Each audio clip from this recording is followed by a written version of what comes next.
엄마가 흑천에서 돌아온 후 밤마다 집안에는 축축한 발자국이 나타났다. 그리고 어느 날 밤 잠결에 느껴진 차가운 손길, 눈을 뜨자 미역으로 뒤덮인 앙상한 손이 내 얼굴 바로 위에 있었다. 내 옆에 누워있던 존재는 정말 엄마였을까? 올해 전라도 나바위 마을의 4월은 유난히 일찍 찾아온 질척한 봄비로 시작되었다. 일주일 넘게 그치지 않는 비에 마을을 가로지르는 흑천 웨이체이추안은 먹물처럼 검고 탁한 물줄기가 강둑을 위협할 듯 불어나 음산함을 더했다. 예로부터 이곳은 실종 괴담과 원인 모를 익사사고가 끊이지 않아 마을 사람들은 죽음의 강이라 불렀다. 박순이의 낡은 슬레이트 지붕집은 흑천 바로 옆 위태롭게 서 있었다. 10년 전 남편과 사별하고 이제 막 20살이 된 외동딸 지민을 홀로 힘겹게 키우던 순희는 때 이른 장맛비에 얼마 안 되는 소작 논마저 망쳐 더욱 궁핍해졌다. 며칠 동안 모녀의 밥상에는 멀건 간장에 찍어 먹는 나물 반찬이 전부였다.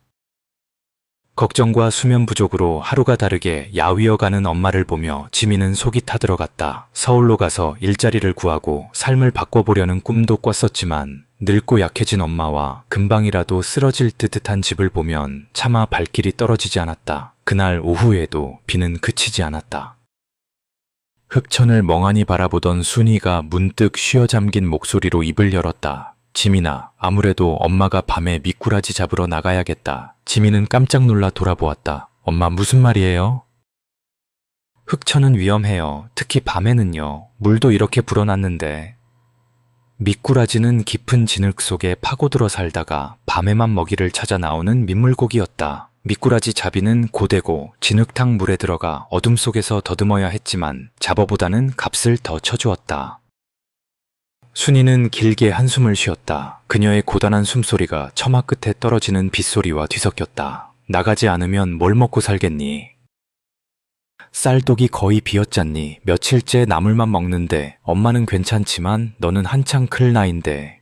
하지만 지민은 망설였다. 검고 차가운 강물과 함께 떠도는 흉흉한 소문들이 떠올라 소름이 돋았다. 사람들은 강 밑에 물귀신이 산다고 했다. 물에 빠져 죽은 원혼들이 밤마다 나타나 산 사람의 발목을 잡아 자기들 대신 물속에 끌어들인다는 것이었다. 사람들이 그러는데 강 밑이 깨끗하지 않대요, 엄마. 순이는 짜증 섞인 목소리로 딸의 말을 일축했다. 다 헛소문이야. 배고프면 귀신도 무서워 도망갈 거다. 엄마는 익숙해. 젊었을 땐 밤새도록 헤치고 다녀도 아무렇지도 않았어. 게다가 요즘 물이 불어서 미꾸라지가 많을 거야. 서둘러 잡지 않으면 다른 사람들이 다 잡아가 버릴 거다. 지민은 더 이상 엄마를 말릴 수 없다는 것을 알았다. 그날 밤 11시가 가까워 어둠이 짙어지고 빗방울이 지붕 위로 여전히 떨어질 때 순희는 채비를 했다. 낡은 반두, 허리에 차는 대나무 통발, 그리고 가장 중요한 것은 낡고 커다란 건전지를 쓰는 머리에 쓰는 작업등이었다. 빛은 누렇고 희미했으며 깜박거렸다. 나가기 전 그녀는 대나무 평상에 웅크리고 앉아있는 지민을 돌아보며 당부했다. 집에 잘 있고 문단속 잘해라. 엄마 금방 다녀올게. 그녀의 눈빛에는 어딘가 평소와 다른 지민이 뭐라 형용할 수 없는 결연함과 희미한 불안감이 섞여 있었다. 지민은 고개를 끄덕이며 엄마의 뒷모습이 흑천 쪽의 짙은 어둠과 빛 속으로 사라지는 것을 지켜보았다. 풀벌레 소리와 강둑에서 들려오는 개구리들의 처량한 울음소리가 밤비의 음산함과 적막감을 더했다. 시간은 더디고 무겁게 흘러갔다. 갑자기 흑천 쪽에서 짧지만 날카로운 비명소리가 들려왔다. 엄마의 비명이었다. 지민은 두려움도 잊은 채 문 밖으로 뛰쳐나가 크게 외쳤다. 엄마. 괜찮아요? 엄마. 아무런 대답도 없었다. 지민이 절망에 빠져 있을 때 강둑 쪽에서 검은 그림자가 비틀거리며 집 쪽으로 다가왔다. 순이었다. 지민은 기뻐하며 달려나갔지만 가까이 다가갔을 때 걸음을 멈췄다. 엄마는 머리부터 발끝까지 흠뻑 젖어 있었고 옷은 갈기갈기 찢겨 있었으며 얼굴은 새하얗게 질려 있었다. 두 눈은 극도의 공포로 크게 뜨여 있었다. 반두와 통발은 사라지고 없었고 머리에 쓴 작업등만이 여전히 켜져 있었지만 사방으로 불안하게 흔들리고 있었다. 엄마. 괜찮아요? 무슨 일 있었어요? 지민은 엄마의 차가운 팔을 부축하며 떨리는 목소리로 물었다. 순이는 숨을 헐떡이며 입술을 달싹였지만 아무 말도 하지 못했다.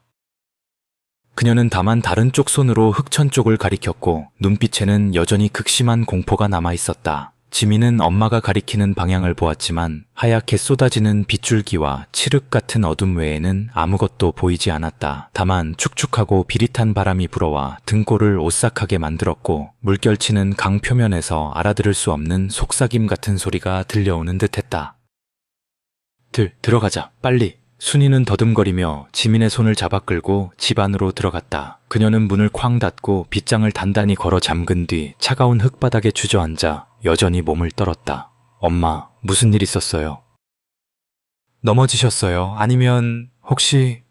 순이는 고개를 격렬하게 저으며 두 손으로 머리를 감싸 쥐었다. 한참 후에야 그녀는 목소리가 갈라진 채 속삭였다. 그것이 날 끌어당겼어. 날 끌어내리려고 했어. 너무 차가워. 손이 얼음장 같아.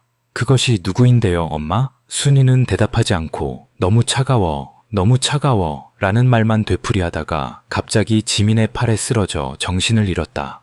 그날 밤 지민은 뜬 눈으로 밤을 새우며 엄마 곁을 지켰다. 흑천 밑에는 무언가가 있었다. 그것이 엄마를 공격했다. 다음 날 아침 순이는 고열과 함께 헛소리를 하며 깨어났다. 그녀는 알아들을 수 없는 말을 계속 중얼거렸고 두 손은 마치 보이지 않는 무언가를 밀어내려는 듯 허공을 휘저었다. 그녀의 헛소리는 점점 더 기괴해졌다. 검은 진흙, 발목을 휘감는 수초, 물밑에서 자신을 쏘아보는 하얀 눈동자에 대해 이야기했다. 때로는 지민이 한 번도 들어본 적 없는 이름을 속삭이기도 했다. 날 용서해줘, 연서야. 날 용서해줘. 며칠 후 순이의 열은 내렸지만 정신 상태는 여전히 불안정했다. 그녀는 말이 없어지고 과묵해졌으며 대부분의 시간을 무릎을 감싸 안고 텅 빈 눈으로 흑천 쪽을 바라보며 보냈다. 강 쪽에서 들려오는 아주 작은 소리에도 깜짝 놀랐다. 그리고 기이한 일들이 그들의 집안에서 일어나기 시작했다. 어느 이른 아침 지민이 부엌에서 물을 끓이려고 불을 지피다가 소스라치게 놀랐다. 축축하고 진흙투성이인 발자국들이 흙바닥 위에 선명하게 찍혀 있었다. 어른발 크기의 발자국들은 흑천과 가장 가까운 뒷문에서 시작되어 순이가 잠들어 있는 평상 주위를 맴돌다가 집 한가운데서 불가사의하게 사라져 있었다. 순이는 그것을 보고 이미 창백했던 얼굴이 더욱 하얗게 질렸다. 그녀는 아무 말 없이 조용히 걸레로 흔적을 닦아냈지만 손은 멈추지 않고 떨리고 있었다. 젖은 발자국은 거의 매일 밤 다시 나타났다. 다음은 물건들이 불가사의하게 옮겨지는 일이었다. 벽에 걸려있던 삿갓이 갑자기 바닥에 떨어졌다. 바람도 없고 쥐도 없는데 찬장의 그릇들이 저절로 달그락거렸다. 집안의 공기는 점점 더 답답하고 무거워졌다. 지민이 아무리 깨끗하게 청소해도 진흙과 수초의 축축하고 비릿한 냄새가 온 집안에 스며들어 있는 것 같았다. 순이는 점점 더 공황 상태에 빠졌다. 어느 날 오후 엄마의 찢어진 옷을 꿰매고 있을 때 문 밖에서 부르는 소리를 들었다. 마을 어귀에 혼자 사는 늙은 어부 김영감이었다. 박순희의 초췌한 모습과 집안의 음산한 분위기를 본 김영감은 걱정스러운 표정을 지었다. 요즘 혹시 흑천하고 관련된 일이요? 순이는 침묵하며 고개를 숙였다. 지민은 그 모습을 보고 엄마가 지난밤에 공격당했던 일과 며칠 동안 집에서 일어난 기이한 현상들을 모두 털어놓았다. 이야기를 다 들은 김영감의 늙은 얼굴은 심각해졌다. 내가 말했잖소, 순이댁. 흑천 거기는 밤에 얼씬거릴 곳이 못 된다고. 특히 이렇게 물이 불어나는 철에는 더더욱 민간에서는 그걸 물귀신이 동무 찾는 철이라고 부른다오. 그는 말을 멈추고 의미심장하게 박순이를 흘끗 보았다. 순이댁 혹시 이 강하고 관련해서 숨기는 거라도 있소? 저승 빚은 갚지 않으면 안 되는 법이요. 순이는 흐느껴 울기 시작했지만 여전히 아무 말도 하지 않았다. 그날 밤 지민은 새벽녘 뒷문이 살짝 삐걱거리며 열리는 소리를 들었다. 구름 사이로 희미하게 비치는 금음달 빛 아래 그녀는 강둑 바로 옆 물가에 미동도 없이 서 있는 사람의 형체를 보고 경악했다. 엄마였다. 박순이는 집을 등지고 서 있었고 긴 머리카락은 풀어 헤쳐져 새벽 바람에 흩날리고 있었다. 그녀는 마치 석상처럼 꼼짝 않고 서서 잔물결이 일렁이는 검은 강물을 뚫어지게 응시하고 있었다. 그때 그녀의 모습은 너무나 기이하고 낯설어 지민을 소름 돋게 만들었다. 지민이 엄마가 흑천계 서 있는 것을 본 밤 이후 순이는 더욱 이상해졌다. 그녀는 해질녘이나 새벽녘에 몰래 강둑으로 나가 검고 끈적끈적한 진흙을 한 움큼씩 퍼서 집으로 가져왔다. 그녀는 그 진흙 덩어리들을 평상 밑이나 부엌 구석에 숨겼다. 지민이 발견하고 캐묻자 그녀는 눈을 부릅뜨고 쏘아보며 낮은 목소리로 으르렁거렸다. 그대로 둬. 건드리지 마. 밤이면 지민은 엄마가 어둠 속에서 혼잣말하는 소리를 자주 들었다. 날 용서해줘. 내가 잘못했어. 걔는 데려가지 마. 연서라는 이름이 또다시 끈질기고 불길하게 등장했다. 순이의 몸에는 이상한 흔적들이 나타나기 시작했다. 처음에는 강물에 자주 닿았던 손과 발의 피부가 오랫동안 물에 부른 것처럼 쭈글쭈글해지고 하얗게 변했다. 그러다 이유를 알 수 없는 멍 자국들이 팔과 다리에 나타났다. 절정은 지민이 엄마 등 피부의 일부가 썩어 문드러지기 시작한 것을 발견했을 때였다. 피부가 벗겨지면서 깊은 궤양이 드러났고 그곳에서는 누런 진물이 흘러나왔으며 물에 잠긴 시체가 썩는 듯한 비릿하고 역겨운 냄새가 풍겼다. 순이는 그것이 물의 낙인이며 치러야 할 대가라고 말했다. 절망 속에서 지민은 엄마의 낡은 물건들을 뒤지기 시작했다. 거미줄과 먼지로 뒤덮인 집 안의 유일한 나무 괴짝 밑바닥에서 지민은 녹슨 작은 양철 상자를 발견했다. 상자 안에는 낡은 기념품 몇 개가 들어있었다. 붉은 실로 정성껏 묶인 검은 머리카락 한 뭉치, YS, 연서라는 글자가 새겨진 변색된 은팔찌, 그리고 누렇게 변색된 흑백 사진 한 장이었다.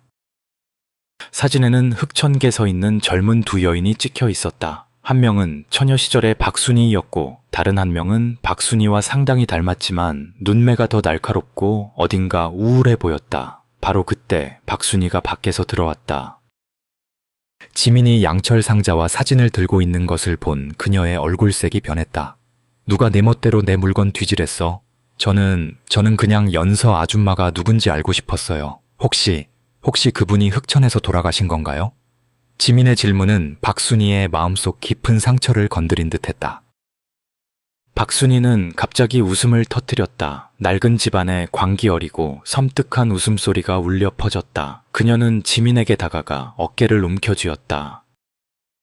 그것이 엄마를 따라왔어. 알겠니? 연서 그년이 엄마를 용서하지 않아.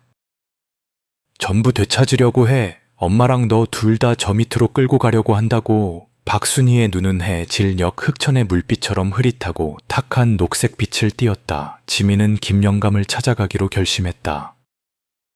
그녀는 엄마의 기이한 행동, 몸의 궤양, 그리고 양철 상자, 낡은 사진, 연서라는 이름에 대해 모두 털어놓았다. 김영감은 오랫동안 침묵에 잠겼다. 연서 그 아이, 참으로 기구한 운명이었지.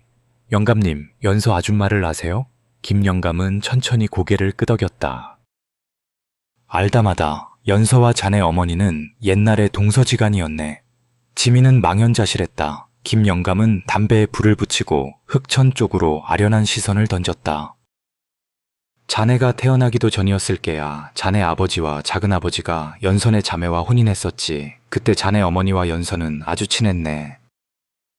하지만 그 후에 자네 아버지와 작은아버지가 함께 고기잡이 배를 타고 나갔다가 풍랑을 만나 돌아오지 못했네. 살림은 어려웠고 연서는 읍내의 부유한 남자와 눈이 맞았지. 그 남자는 연서에게 결혼을 약속하고 풍족한 삶을 보장했지만 어린 아들을 버려야 한다는 조건이 붙었다네. 삶을 바꾸려는 야망 때문에 연서는 모질게도 그 조건을 따르려 했지. 그는 목소리를 낮췄다. 지금처럼 비가 쏟아지던 4월 밤이었지. 사람들이 흑천에서 연서의 시신이 떠오른 것을 발견했네. 바로 자네 어머니 집 앞 강가에서. 사람들은 후회 때문에 스스로 목숨을 끊었다고들 했지. 그 후 얼마 안 가 연서의 어린 아들도 병을 앓다 따라 죽었고. 하지만 그게 엄마랑 무슨 상관이에요? 김영감은 의미심장하게 지민을 보았다. 사람들은 자살이라고 했지만 다른 소문도 있었네. 그날 밤 자네 어머니와 연서가 강둑에서 크게 다투는 것을 본 사람이 있다고 했지. 무언가를 두고 서로 빼앗으려 했다고. 그러고 나서 자네 어머니만 홀로 쓸쓸히 돌아가는 것을 보았다고 하더군.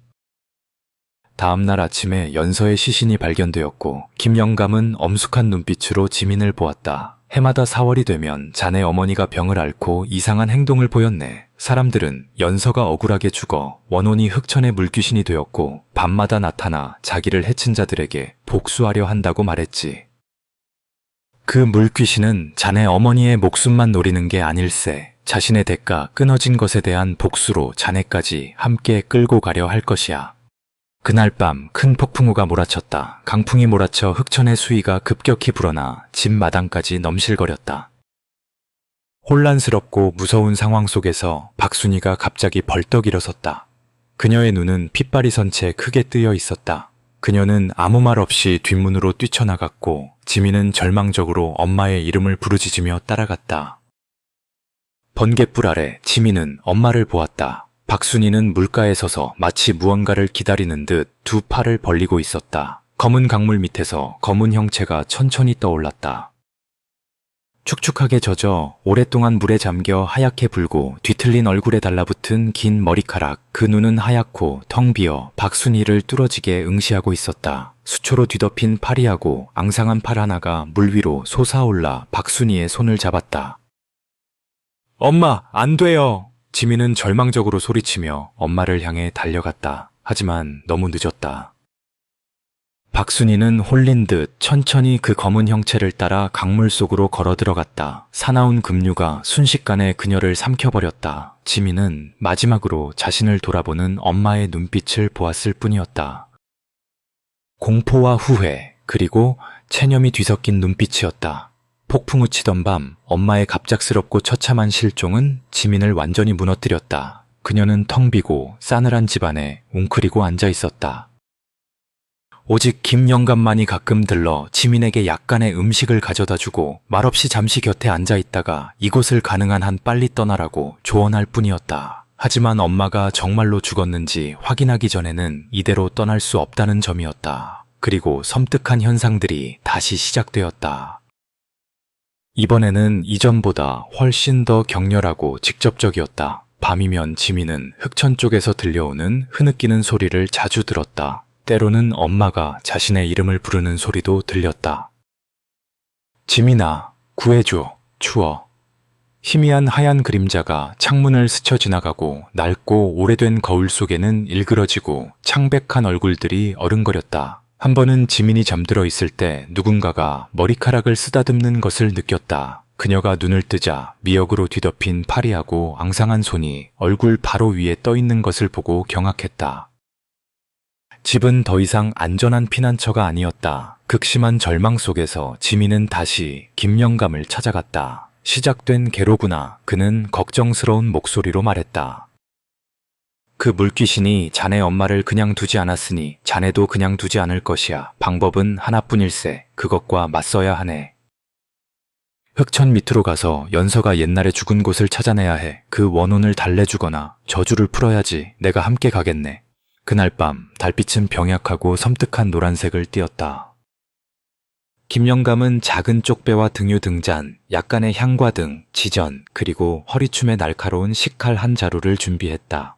지민도 엄마의 양철 상자에서 찾은 YS가 새겨진 은팔찌와 낡은 사진을 챙겼다. 두 사람은 조용히 쪽배를 저어 옛날 연서의 시신이 발견된 강가에 도착했다. 김영감은 강둑의 작은 흙무덤 위에 향과 등 지전을 놓고 입으로 무언가를 중얼거리며 절을 했다. 갑자기 바람 한 점 없는데도 그녀 앞에 수면이 잔물결을 일으키기 시작했다. 얇고 하얀 안개가 수면 위로 피어올라 점점 더 짙어지며 쪽배를 감쌌다. 공기는 살을 내는 듯 차가워졌고 역겨운 비린내가 코를 찔렀다. 왔구나. 김영감이 식칼을 꽉 쥐며 속삭였다. 안개 속에서 사람 형체가 서서히 나타났다. 지민이 전에 보았던 섬뜩한 검은 형체가 아니라 그녀의 엄마였다. 박순이는 물 위에 떠 있었고 몸은 여전히 흠뻑 젖어 있었으며 옷은 찢겨 있었다. 하지만 그녀의 얼굴에는 더 이상 공포나 고통의 흔적이 없었고 기이하고 섬뜩한 미소가 걸려 있었다. 그녀의 눈은 텅 비어 있었고 하얗게 변해 지민을 뚫어지게 응시하고 있었다. 지민아, 내 딸. 그녀의 목소리가 울려 퍼졌지만 그것은 익숙하고 따뜻한 목소리가 아니었다. 죽음의 세계에서 울려오는 듯 차갑고 낯선 목소리였다. 이리 와, 엄마랑 같이 있자. 이리 와서 엄마랑 놀자. 박순이는 천천히 팔을 벌려 지민을 불렀다. 그녀 주위의 안개가 서서히 걷히면서 뒤쪽에 끔찍한 광경이 드러났다. 그녀 혼자가 아니었다.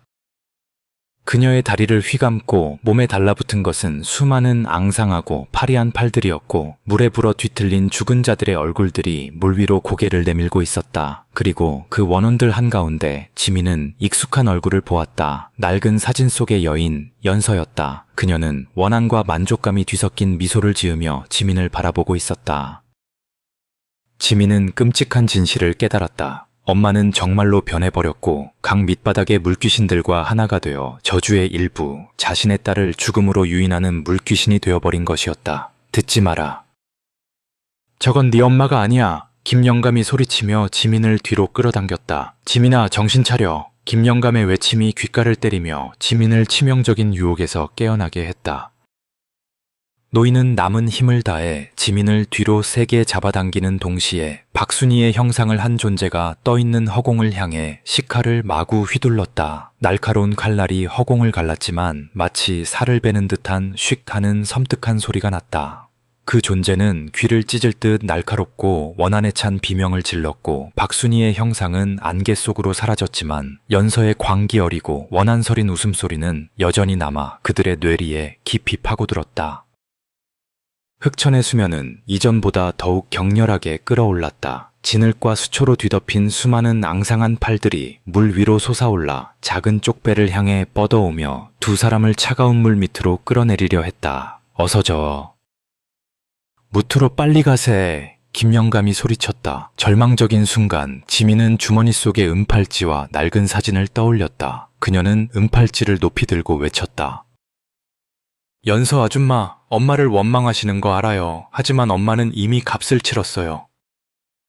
제발 원한을 푸시고 좋은 곳으로 가세요. 그녀는 은팔찌를 수면 위로 던졌다. 팔찌는 기이한 은빛을 바라며 물속으로 가라앉았다. 동시에 그녀는 낡은 사진을 들어 올렸다. 보세요. 이게 옛날 자매의 정을 보여주는 유일한 증표예요. 제발 다시 생각해 주세요. 저희를 용서해 주세요. 무서운 침묵이 강가를 감쌌다. 귀신의 손들이 멈칫하며 더 이상 쪽배를 끌어당기지 않았다. 끓어오르던 수면도 서서히 잔잔해졌다. 안개가 천천히 걷혔다. 하지만 그때 쪽배 바로 앞 수면 아래에서 얼굴 하나가 천천히 떠올랐다. 하얗게 불어터지고 텅 빈 눈동자를 가진 얼굴이었다. 사진 속 연서의 얼굴이었지만 이제는 원한과 물밑에서의 오랜 세월로 인해 끔찍하게 변형되어 있었다. 그녀는 더 이상 웃지 않고 끝없는 고통과 고독을 담은 차갑고 공허한 눈빛으로 지민을 바라보았다. 그녀의 입술이 살짝 움직였고 물밑에서 들려오는 듯 희미하지만 지민과 김영감이 똑똑히 들을 수 있는 속삭임이 울려 퍼졌다. 값을 치르려면 아직 부족해. 피는 피로 갚아야 해. 온 가족이 갚아야 해. 그리고 그 얼굴은 천천히 가라앉아 검은 물 속으로 사라졌다. 그 후 며칠 동안 흑천은 원래의 평온함을 되찾은 듯 보였다. 지민의 집에서도 더 이상 기이한 현상은 일어나지 않았다. 지민은 정신을 차리려 애쓰며 집을 청소하고 하루하루를 살아가기 위해 품팔이 일을 찾았다. 엄마를 잃은 슬픔과 물귀신과 마주했던 끔찍한 밤의 기억은 여전히 그녀를 괴롭혔지만 삶은 서서히 정상 궤도로 돌아가는 듯 보였다. 하지만 지민은 연서 원혼의 마지막 말을 잊을 수 없었다. 값을 치르려면 아직 부족해. 피는 피로 갚아야 해. 온 가족이 갚아야 해. 그 말은 마치 불길한 예언처럼 느껴졌다. 그 끔찍한 밤으로부터 몇 달이 지난 어느 날 오후 문 밖에서 부르는 소리가 들렸다. 문 앞에는 말쑥하게 차려입은 중년 남성과 지민 또래로 보이는 차갑고 탐색적인 눈빛의 젊은 남자가 서 있었다. 중년 남자는 지민을 한참 동안 바라보더니 낮은 목소리로 물었다. 당신이 박순희 씨의 딸 지민 양이요? 지민은 조심스럽게 고개를 끄덕였다. 남자는 즉시 대답하지 않고 복잡하고 예측하기 어려운 눈빛으로 지민의 눈을 깊이 들여다보았다. 그러고 나서 그는 지민을 망연자실하게 만들고 온몸을 싸늘하게 식게 하는 한마디를 던졌다. 내가 바로 옛날 당신의 연서 이모와 약속했던 사람이요. 그리고 이 아이는 나와 그 사람의 아들이고 우리는 우리에게 속한 것을 되찾으러 왔소. 충격적인 반전이었다. 옛날에 부유한 남자는 연서를 버린 것이 아니었다. 질투심에 눈이 멀고 그 남자 혹은 그가 연서에게 약속한 재산을 차지하고 싶었던 박순희가 일부러 다툼을 일으켰고 폭풍우 치던 밤에 실수로 혹은 고의로 연서를 흑천으로 밀어 떨어뜨렸던 것이다. 연서의 옛 연인과 잃어버렸던 아들이 이제 돌아온 것은 초자연적인 복수를 위해서가 아니라 정의를 되찾고 어쩌면 박순희가 소유했던 유일한 남은 것, 즉 그들이 원래 연서의 것이어야 했다고 믿는 땅과 집을 되찾기 위해서였다. 물귀신의 저주는 잠시 가라앉았을지 모르지만 과거의 죄, 탐욕, 배신의 저주는 여전히 끈질기고 잔혹하게 남아있었다. 지민은 치러야 할 대가가 엄마의 목숨뿐만 아니라 가족의 죄 많은 과거에 대한 잔인한 진실 그리고 옛날 행동의 결과에 직면하는 것임을 깨달았다. 피는 피로 갚아야 한다는 것은 원혼의 말뿐만 아니라 삶의 잔혹한 인과응보의 법칙이기도 했다. 연서의 원혼은 정말로 해방되었을까? 아니면 여전히 흑천 밑바닥에 숨어 원수의 마지막 핏줄에 대한 복수를 완료할 기회를 기다리고 있을까? 귀신의 저주와 가족 비극의 순환은 이 음산한 전라도 땅에서 아직 끝나지 않은 듯했다. 지민의 운명은 여전히 가혹한 현실과 해결되지 않은 초자연적 저주 사이에 매달린 커다란 물음표로 남아있었다.